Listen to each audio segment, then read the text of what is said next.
Hello, I'm Afton Rutledge. And I'm Samara Nooner. And this is Bruin TV.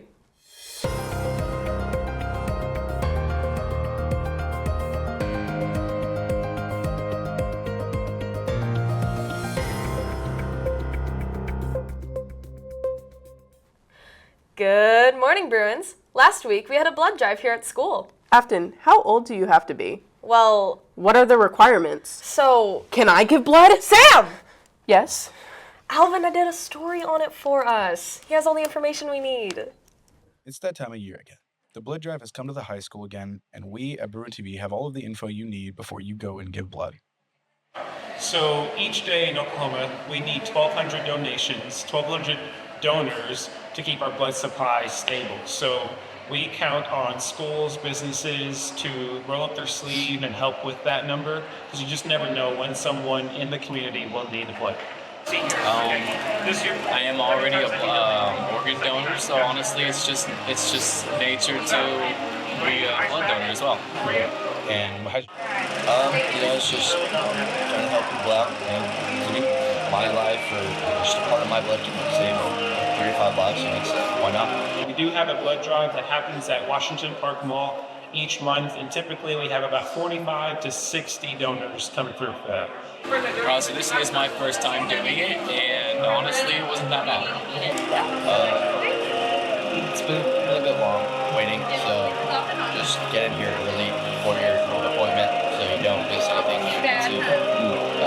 But yes, be 16 years old. If you are 16, you do have to have a parent or guardian permission slip filled out.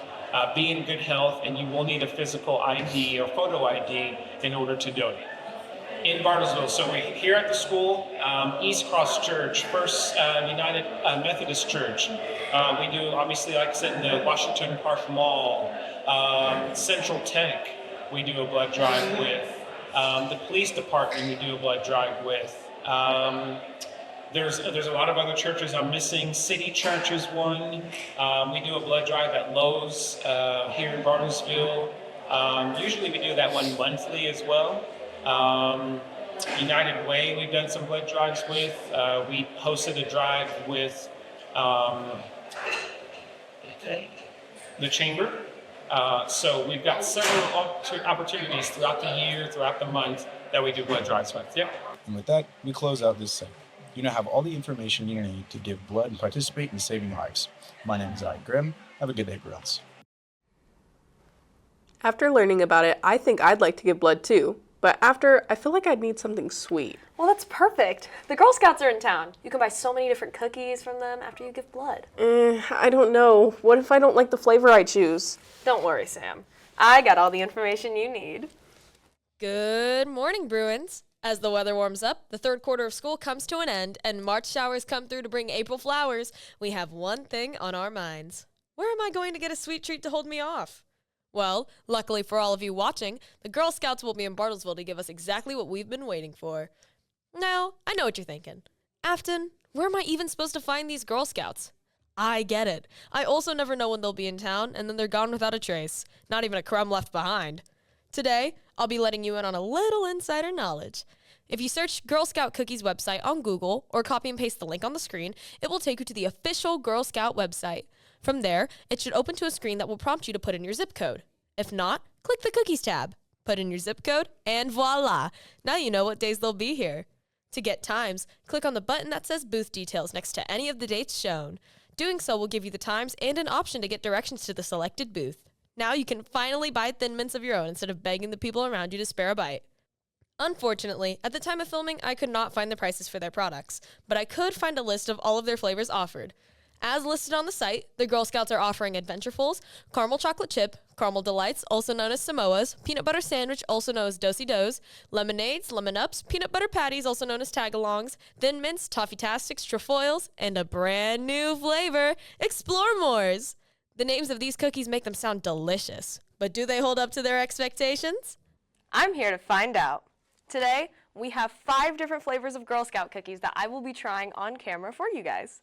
We have their new flavor, Explore Mores, Do-Si-Dos, Toffee-Tastics, Samoas, and everyone's favorite flavor, Thin Mints. Let's start with the one most people know, Thin Mints. Here is the cookie. Nice chocolate layer. How does it taste? Tastes exactly how I would imagine a Thin Mint tasting. It's a classic.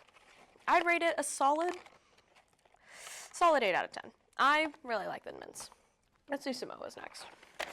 Samoa's was really recommended. Apparently, the people really like them. I wouldn't know. Let's give it a taste.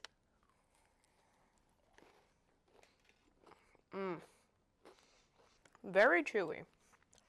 It doesn't taste too coconutty. These are Toffee-tastics. I never heard anyone talk about them very much. They're difficult to open. Let's taste test. Oh wow. Okay. I don't like these. Yeah. They taste a little butterscotchy.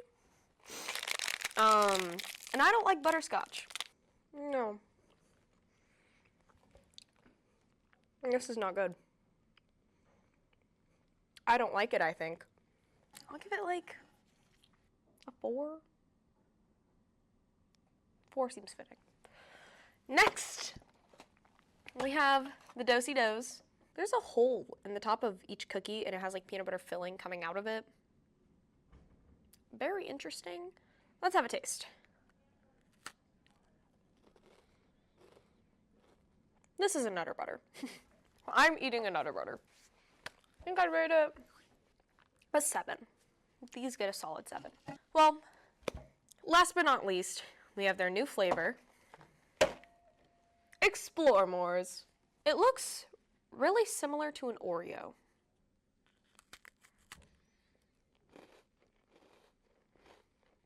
These are really good. I'll say 8.7. That's all for today, folks. Thank you for watching me try a bunch of cookies on camera. Hopefully, this helps decide what cookies you'll buy next time you're at a Girl Scout stand. Have a good day, Bruins. I'm Afton Rutledge. Back to Addison and Garima. Get that out. Not to bring down the mood, Afton, but we're getting older. Yeah, I'd hope so. And we need to start preparing for the future. Wait, no. This conversation isn't going where I think it is it? Afton, it's time to talk about college. No! Now, how you act on social media can affect your college acceptance. Garima has a PSA on what you can do and what you shouldn't do so you don't sabotage your chances. Hello everyone, it's Garima with Bruin TV. Many of us students and even teachers spend a lot of time on social media each day. Did you know that colleges can take a look at your social media accounts? Yes, well, it's true folks. Digital footprint is very real. During the application process, colleges may review an applying student's social media handles to gain a further opinion of them and get some background information.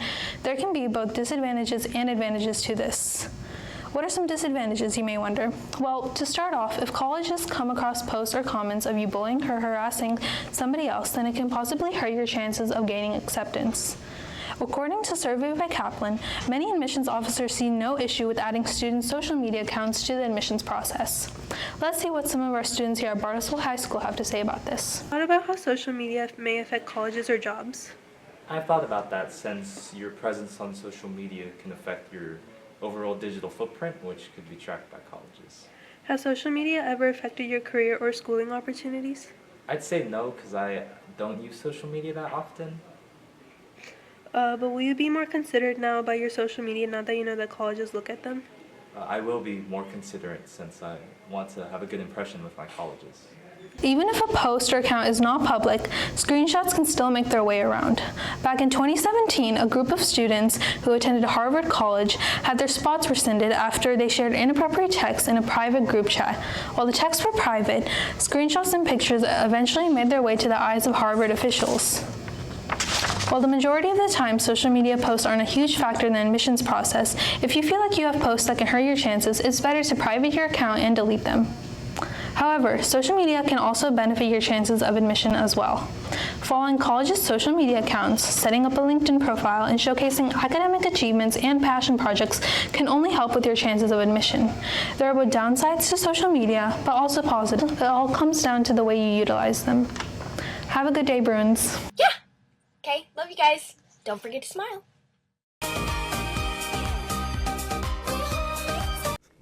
Oh, thank goodness all this college stuff is over. So, I hate to break it to you, but I have another story on colleges. I'm so tired about hearing about the future. It stresses me out. I Well, don't know what I want to do. I might have some options for you, so don't freak out again. On to me with amazing info on some colleges. Have you ever thought about your dream job but forgot the steps to get to it? Over 35% of college students change their major within the first 3 years, not knowing the challenges it takes to get to their dream job. But did you know that there are some majors you're more likely to graduate than from others? Based on this information from CBS News, here are the top 3 majors you are most likely to graduate from and the top 3 that you're most likely to not graduate from. The top 3 majors people get careers in are special education, miscellaneous education, and elementary school education. To become a special education teacher, this major includes course topics such as differentiated instruction and diagnostic assessment. Over 50% of public schools were facing difficulties filling special education positions in the 2023-2024 school year. For miscellaneous education, such as like public speaking, yoga, survival training, and CPR certification, it covers diverse, often vocational or personal development training, including, in some contexts, extracurricular activities. Miscellaneous is highly needed and increasingly vital in today's rapidly changing job market. For elementary education, this time frame includes coursework in child development and requires teaching internship, and also includes educational psychology and classroom management, literary development, technology integration, and methods for teaching specialized subjects. Now, for your lower career majors, you have anthropology, computer engineering, and fine arts. Now, these careers have many reasons for not being on the higher range, like schooling and non-demand. Anthropology requires at least a 4-year bachelor's degree, with most professional research or academic positions requiring a master's, an additional 2 years, or a PhD, 4 to 8 years plus. Studies involved intensive coursework, language training, and significant fieldwork, months to years for advanced degrees. Computer engineering. Accredited programs are preferred by employers. While a bachelor's is standard for entry-level roles, it's not in demand anymore after jobs were filled for COVID and had to be emptied out when not in need. Fine arts typically requires 120 to 130 credits in art studio and art history. There's a high volume of artists applying for a limited number of positions, resulting in stagnant or declining job growth in many creative sectors. People are now focusing more on portfolios more than specific skills. They're not focusing on degrees anymore. Now you can see why the different majors matters so much in the way of how some careers might have more schooling and less job opportunity than others. Now that you might have the information for the right major for your personal requirements, are you willing to put in the time and effort for it? I know that it might seem like a lot of planning right now, but it will help you successfully find the right major and career to go into.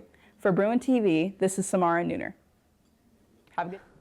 On a serious note, I know that all of this college stuff and grade stuff stresses us teens out. We understand that these things can be overwhelming and cause teens to feel isolated. You are never alone in any battle, regardless of what it is. There are many ways to seek help and support, and our intro class has some ways for you to help. What to do and not do when helping out a friend.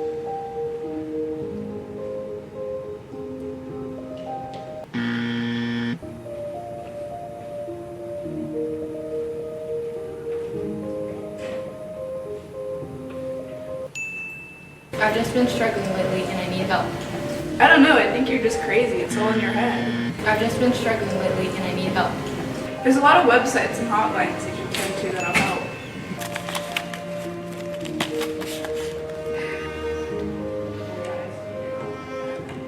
Are you okay?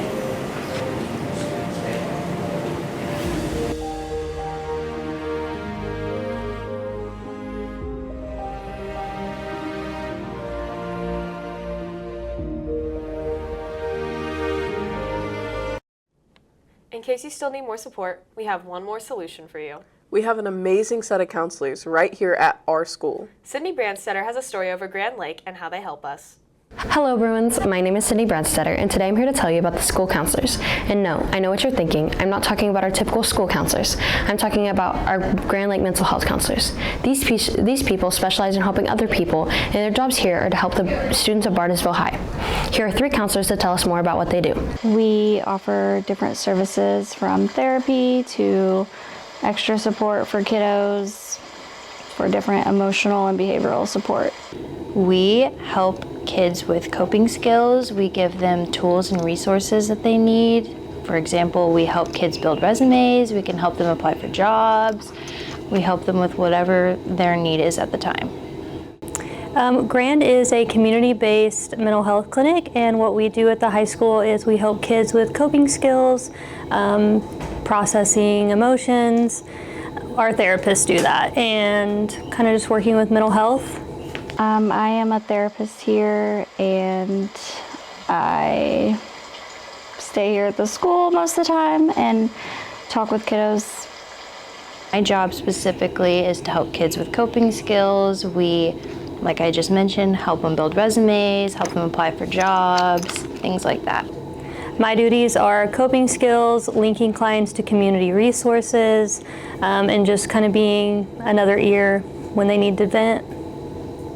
Anyone can sign up for Grand, but if you are not a client, you would meet with one of our behavioral health coaches once to kind of talk about what Grand is or the situation going on, and then we would refer you to our clinic. Don't be afraid to put yourself out there. Everybody needs help with different things, and it's never a bad thing to need a little extra help and support. Mental health is super important. It can cause struggles for physical health, sleeping, eating, all kinds of things. And so it's super important that if you are struggling to come talk to us, and we're really cool and funny. Thank you, Jessica, Alyssa, and Morgan. We appreciate you guys. And so do these students. There's 2 different ways you can get into Grand. You can either go to the front office where they'll send you to the rooms in the school, and you can meet with a therapist, and you can decide to do either virtual or in person. And there's the other option, which is you go to the building on Virginia, and you can go through with a parent, and they'll get you all the care coordinators and stuff, and it's a longer process, but. Okay, so basically my mom just called them and we got an appointment set up at my doctor first, at my own healthcare physician.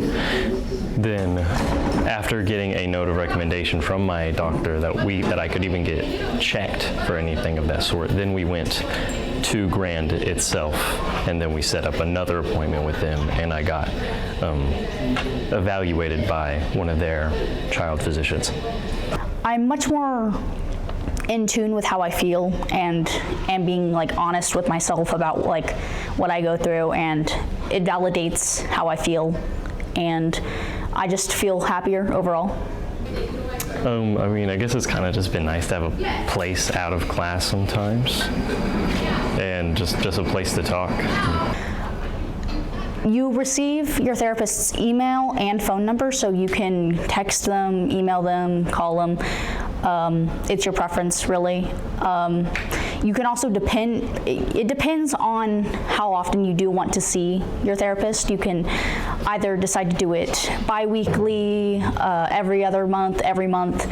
It depends on like what your level of need is. But it's fairly easy. You can go to the office and ask, or you can go to the rooms directly. I get to choose my availability. Currently, right now, I should be seeing them once a month. I have not gotten a hold of, and nobody's gotten a hold of me within 2 months. I see my therapist every other week. Sometimes I see them multiple times a week, but it's usually every other week. Thank you, Danica and Adrian. As you heard, the Grand Lake mental health counselors are here for you. They understand how hard it is for people to reach out, and they are ready for whenever you are. Like I said, they are opened all day in room 002B and 003. All you need to do is knock on their door and ask for help. That's all for today. I'm Afton Rutledge. And I'm Samara Nooner. And this is Bruin TV.